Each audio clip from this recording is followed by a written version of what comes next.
My name is Maria Carlon Claassens. My friends call me Marble. I go to University of San Diego, and I'm from Guam.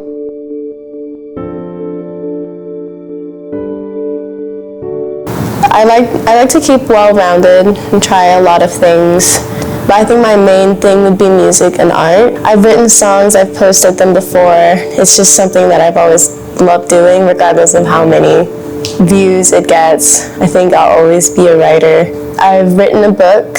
Actually, I just printed the first draft of it, so I'm really proud of that. And I've been running my really small but just long time running freelance art business. Just, stuff I can do to keep in touch with what I've always loved doing.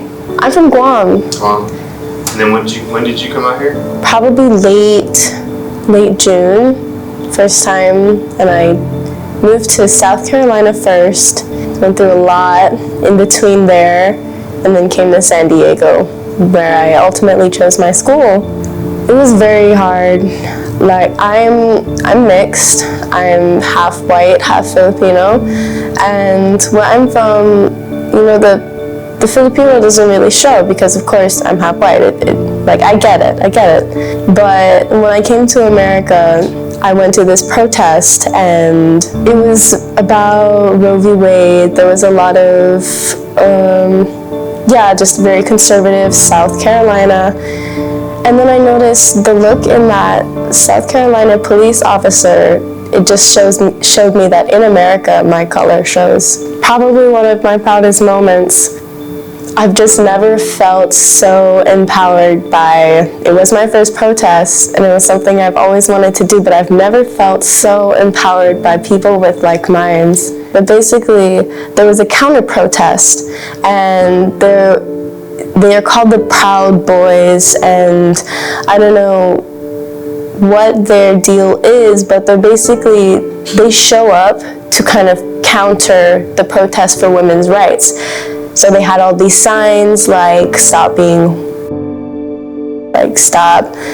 you're killing things, murderers, all that. In my empowerment, my feeling of power, and just, I got a big whiteboard from one of my newly made friends that day and borrowed one of their giant markers and wrote, "Proud to be." This isn't a good part. So the counter-protest was on the other side of the street, and I took the board. I went from our side of the street to the other side on the crosswalk, and I was holding the board right above my head, and all I could hear was just, they were screaming, they were cheering, it was amazing. And then the South Carolina police officer came up to me. The crosswalk was lit up, like it was fine. I was in my right. He came up to me, he was like, "I'm gonna put you in jail."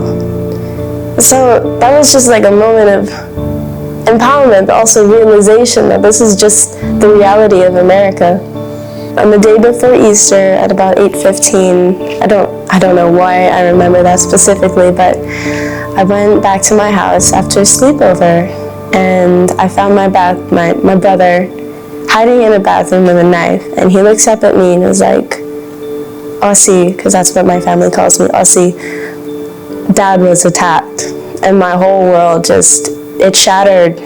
I was so, I didn't know what to do. I was just a kid. I was probably 10, 9. But we were taken out of school, and our whole lives were just put on pause for a moment. And sometimes I think back to that whole situation, and I'm just so grateful that everything turned out all right. But there are definitely moments where I think back to, what if it were different, A lot of things weren't said, but a lot of things didn't need to be said. There's a lot of mutual, we're here, and that's all we need to be. I think it would be my mom. My mom was in college at the time, and she's doing what she always did best. She was pursuing her degree and studying.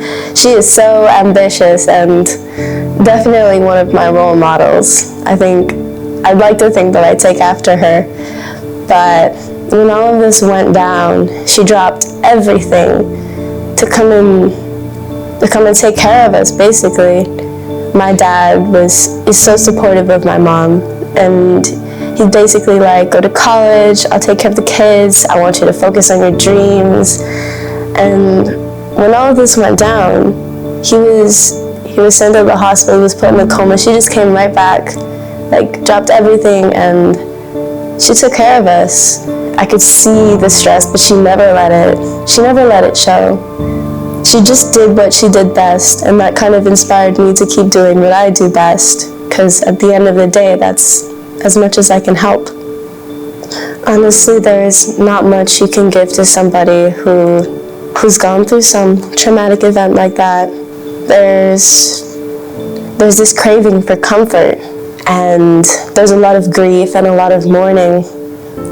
But sometimes your comfort is your grief, and sometimes you need to let yourself mourn. You need to let yourself feel that pain, and honestly just be honest with how it's affecting you. Definitely a lot more with my writing recently. Like, I can't wait to publish this book. Yeah. If I ever get to. Yeah, we need to see that. We want to see your other ones too. I want to go into dermatology. I want to research products that would affect, like, that are better for the environment, but more specifically focus on people in the islands. Because as a brown person, when you put on that sunscreen and it gives you that white cast, it's just so, that's just one of the things. But the health of the ocean around us is very important to me, and that's just definitely something I want to work on. But personally, my only goal that I've had for years actually is to get a Christmas tree. It kind of stems like into one thing and another, but if I have a Christmas tree, then I have a house, and if I have a house, then I have food to get, I have money to get food, and if I have money to get food, I probably have money to feed that cat that I've always wanted. Or I have a car. The only, I guess it's what some people would call the bare minimum, but my goal is to get a Christmas tree.